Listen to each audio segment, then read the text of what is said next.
সাথী, সাথী,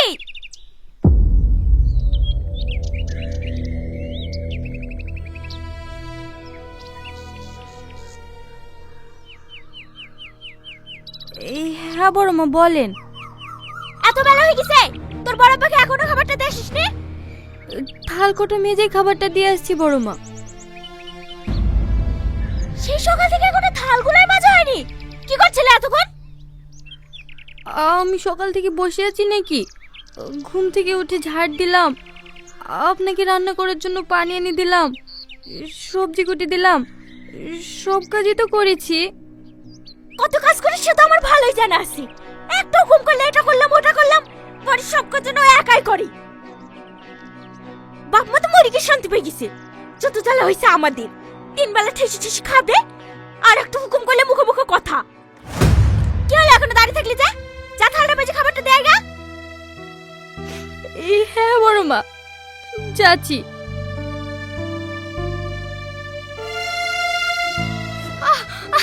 আমার লাগছে, লাগছে, লাগছে, আমাকে ছেড়ে দাও।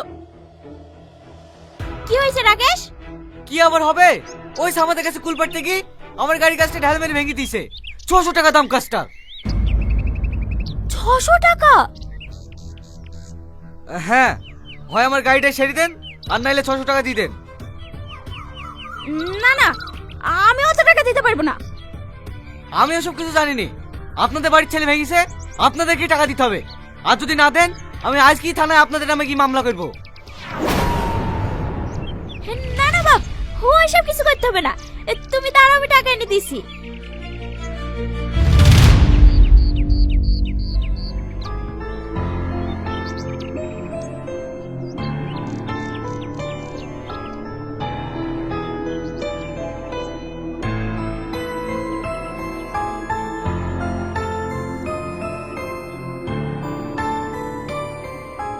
এখানে আয়। না না, আমি যাব না, তুমি আমাকে মারবা। মারবো না, এখানে আয়।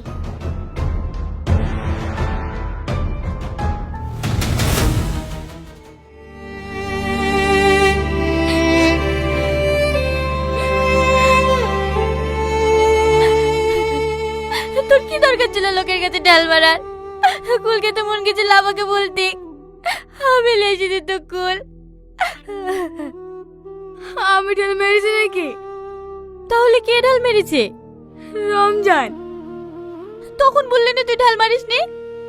আমার কথা শুনেছে নাকি? আমি কতবার করে বললো আমি ঢাল মারিনি, আমি ঢাল মারিনি। আমার একটা কথা শুনলো না। তোকে কতবার করে বলি ওদের সাথে মিশবি নি। তুই তো জানিস আমাদের আপন বলতে কেউ নাই, কিছু করলে সব দোষ আমাদেরই হবে।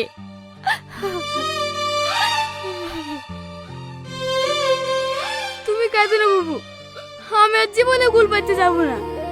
এখনো যাসনি? যাচ্ছি বড় মা, এক্ষুনি যাচ্ছি। আমিও তোমার সাথে যাবো বাবু। না না, তোকে যেতে হবে না, তুই বাড়িতেই থাক, আমি খাবারটা দিয়ে এক্ষুনি চলে আসবো। বাড়িতে গেলে বড় মা আমাকে মারবে, তুমি আমাকে নিয়ে চলো না। ঠিক আছে চ।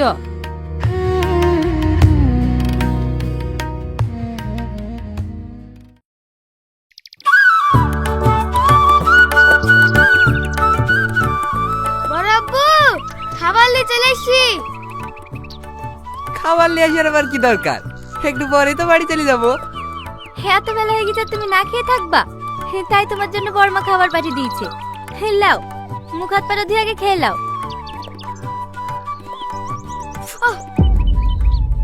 রাজু, কি হয়েছে তোর গালে? ও কিছু হয়নি বড়ব্বা, খেলতে গিয়ে পড়ে গেছিল। তোর বড় মা তোকে মেরেছে তাই না?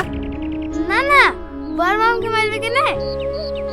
বড়মা তো আমাকে অনেক ভালোবাসে। কত যে ভালোবাসে সে তো আমি নিজের চোখে দেখতে পাই। তোদেরকে দুবেলা খেতে দেওয়ার লেগি সারা দিন কাজের লোকের মতো খাটিলাই, কিন্তু কি করব বল, তোদের ওই কিছু বলতে গেলেই সংসারে অশান্তি লেগে যায়। হে, তুমি কি বলছো বড় আব্বু? বড়মা তো আমাদের মায়ের মতোই, আর নিজেদের সংসারে কাজ করতে হবে না?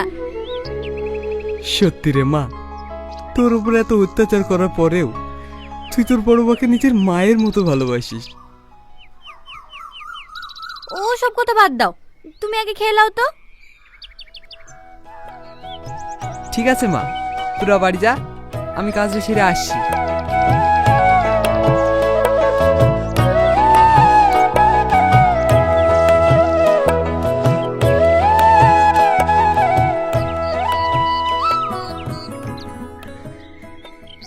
কোথায় উঠছে?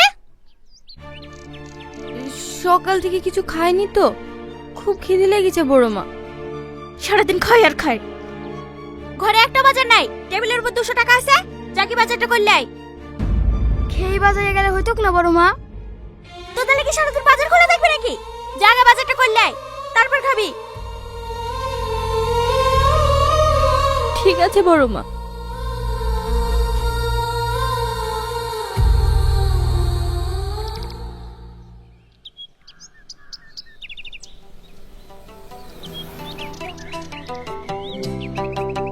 এই মাছটা কত কেজি দাদা? 200 টাকা কেজি, 200 টাকা কেজি। এই নিন আপনার 350 টাকা। বুবু, আমার খুব খিদে লেগেছে, 10 টাকা দাও না।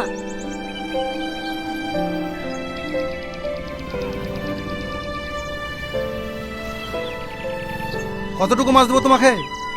500 দেন। মাছটা কেটে দেন।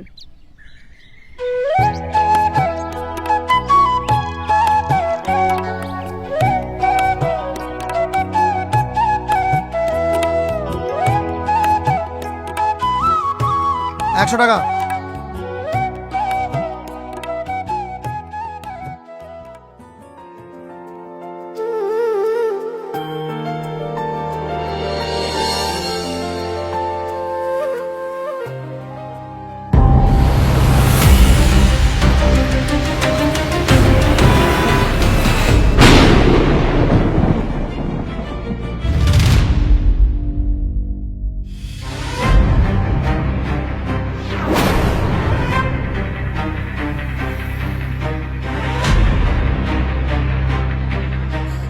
তোর কিছু হয়নি তো? কোথাও লাগেনি তো? তুই ঠিক আছিস? ওর কিচ্ছু হয়নি, ও একদম ঠিক আছে। আপনাকে অনেক অনেক ধন্যবাদ। আপনি যদি আজকে আমার ভাইটাকে না বাঁচাতেন, তাহলে এই পৃথিবীতে আমার আর আপন বলতে কেউ থাকতো না।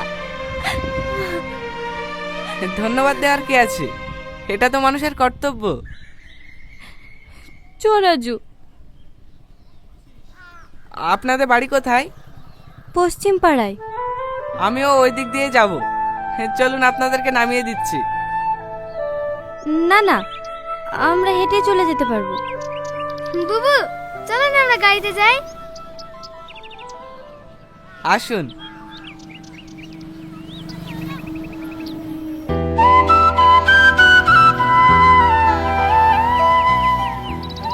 এই যে দিদি, আপনার ব্যাগটা নিয়ে যান। আপনারা উঠুন, আমি ব্যাগটা নিয়ে আসছি।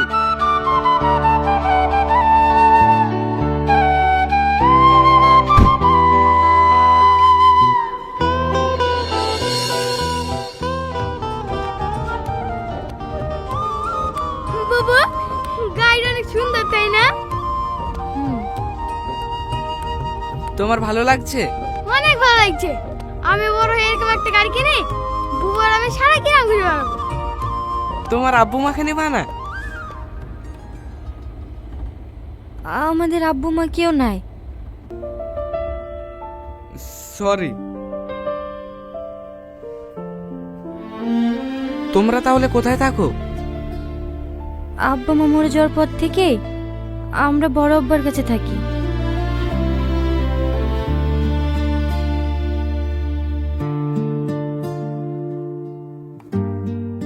এখানে থামুন।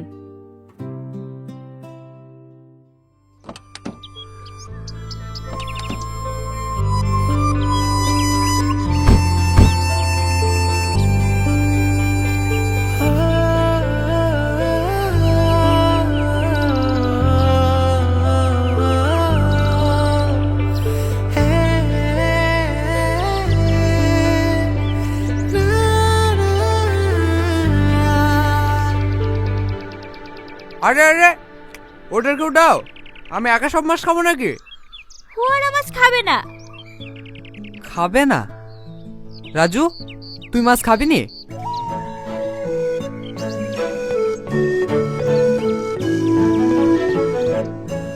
মাছ মাংস খেলে অনেক তাড়াতাড়ি বড় হয়ে যাবে, বুঝলি? সাথীকে একটা মাছ তুলি দাও। আমি মাছ খাবো না বড় আব্বা। খাতো।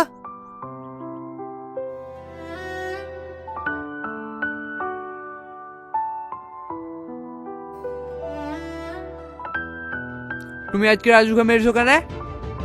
তোমাকে সাথে বলিছে তাই না? বাড়িতে কিছু হলে অমনি তোমাকে কি বলবে? সাথে আমাকে কিছু বলেনি, তুমি কেমন সেটা আমি জানিনি নাকি? হ্যাঁ, তুমি তো সবই জেনে বসে আছো। ওর জন্য আজকে কত টাকা জরিমানা দিতে হয়েছে জানো? যত টাকা দিতে হোক, তাই বলে তুমি ওকে ওইভাবে মারবা? এখন তো সব দোষ আমারই। থাকো তুমি ওদের খেলি, আমি থাকবো না। তোমার কি দরকার ছিল এখন এইসব কথা বলার? তোদের উপর অত্যাচার করবে, আমি আর কতদিন চুপ করে থাকবো? তাই বলে তুমি বড় মার সাথে ঝামেলা করবা? ও সব বাদ দে, তোরা খেলে।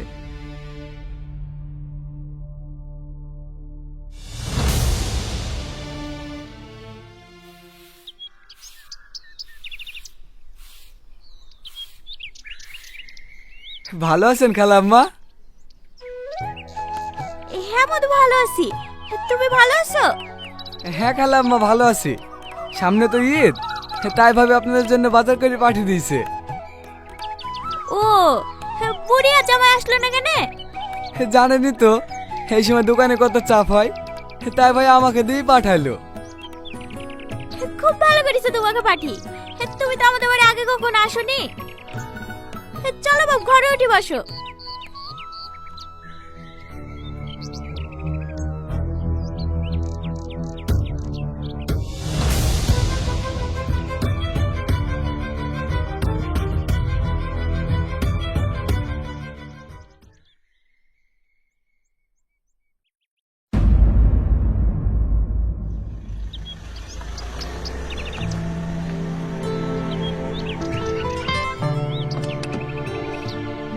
আমি তোমাদের ওইদিকেই যাচ্ছিলাম। কোথায় যাচ্ছ? বাড়িতে অতিথি এসেছে তো, তাই বড় মা বাজারে পাঠালো। সেদিন তোমাদের সাথে এত কথা হলো, কিন্তু তোমাদের নামটাই জানা হয়নি। আমার নাম রাজু, আর আমার বুবুর নাম সাথী। বাহ, খুব মিষ্টি নাম তো তোমার। আপনার নাম? আমার নাম রোহন। তোমাদের অনেক কষ্ট হয় তাই না? আমাদের আবার কিসের কষ্ট? আমরা ভালোই আছি। না ভাই, বুবু মিথ্যাটা বলছে। বড় মা তো আমাদের ঠিক মতন খেতেই দেয় না। তুমি আমাকে ভাই বলেছো, আজকের পর থেকে যা দরকার হবে আমাকে বলবে। এই নাও আমার কার্ড। বাজার করতে দেরি হলে বড় মা আবার বকাবকি করবে। চ রাজু।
তোমাকে দেখলেই মায়া লাগে, কতই না কষ্ট তোমাদের। আমার অনেক কাজ আছে, ছাড়েন।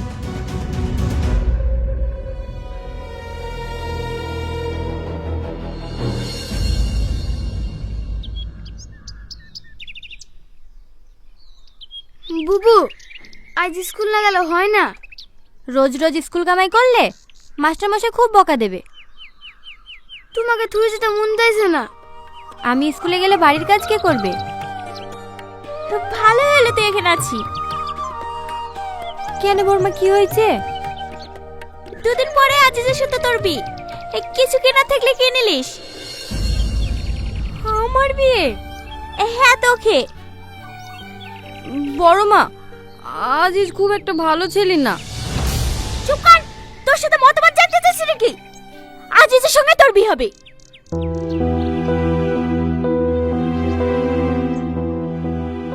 তোমার কি আজিজ ভাইকে পছন্দ না বুবু? আমাদের মতো অনাথদের পছন্দ অপছন্দ বলে কিছু থাকে না। বেঁচে থাকার লাগি সব সহ্য করে নিতে হয়।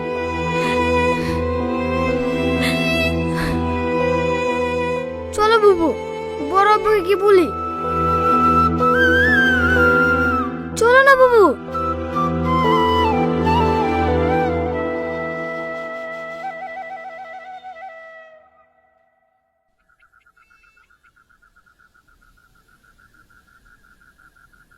সাথীকে আমি পাবো তো?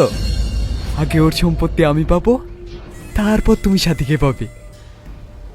আমার সাথীকে পাওয়ার সাথে আপনার সম্পত্তি পাওয়ার কি সম্পর্ক? সম্পর্ক এটাই, সাথীর যে স্বামী হবে সে হবে লক্ষ লক্ষ টাকার মালিক। আর সাথীর আব্বু মারা যাওয়ার আগে উইলে লিখে দিয়ে যায় তার সব সম্পত্তির মালিক হবে সাথীর স্বামী।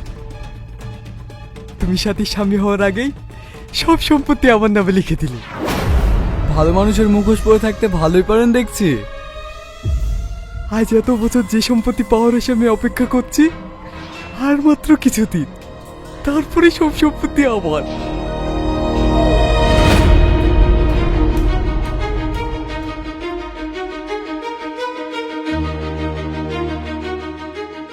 আমার এতদিনের প্ল্যান তুই সব ভেস্তে দিতে যাচ্ছিলি? এত কাঁচা কাজ সেলিম কবিরাজ করে না। তোমাকে আমি আমার নিজের আব্বুর থেকে বেশি ভালোবেসেছিলাম, আর তুমি এরকম করতে পারলা। কিন্তু আমি তোকে কোনোদিন নিজের মেয়ে ভাবিনি, শুধু ভেবেছি তোর সম্পত্তিগুলো কি করে পাবো। হ্যাঁ, শুনে খুব ভালোই করেছিস, আমাকে আর ভালো মানুষের মুখোশ পরে থাকতে হলো না। মায়া যাও, ওকে সাজিয়ে দাও, আজ কি ওর বিয়ে দিয়ে দেবো। আমি মরে গেলে বিয়ে করবো না।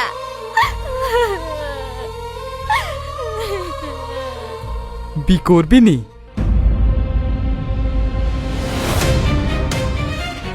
ওকে কিছু করো না, ওকে ছেড়ে দাও। নিশ্চয় ছেড়ে দেবো, যদি কাউকে কিছু না বলি লক্ষ্মী মেয়ের মতো আজিজকে বিয়ে করিস। বল, বি করবি নাকি? আমি বিয়ে করবো, আমি বিয়ে করবো, ওর কোনো ক্ষতি করো না।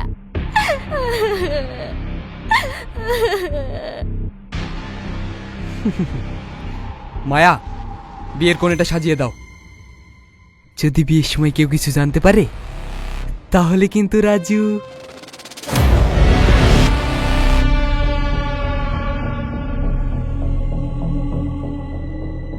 তুমি একে ঘরে আটকে থাও, আমি বিয়ের ব্যবস্থা করছি।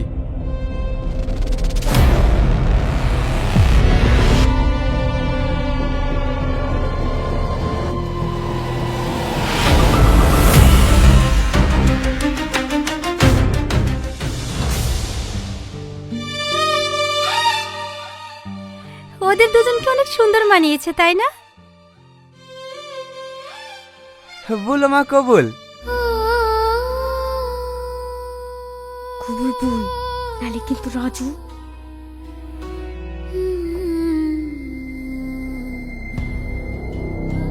বন্ধ করো এই বিয়ে। তুমি কে? আমি যেই হই না কেন, এই বিয়ে বন্ধ করো। বিয়ে কেন হবে না? কারণ তুমি যাকে বিয়ে করছো সেই বিয়েতে রাজি না। অফিসার, অ্যারেস্ট করুন এদের। সম্পত্তি লিবে জোর করে বিয়ে দিচ্ছে। আপনাকে কোনটা জোর করে বিয়ে দিচ্ছে? হ্যাঁ, এর আমার ভাইকে আটকে রেখে জোর করে আমার বিয়ে দিচ্ছিল। এত বড় ক্রাইম! কনস্টেবল, অ্যারেস্ট করে এনাদের।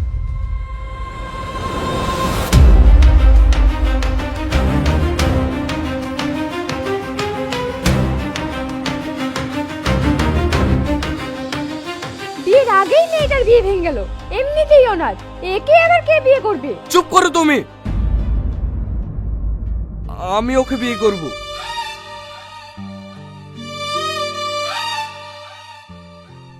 সাথী, তুমি আমাকে বিয়ে করবে?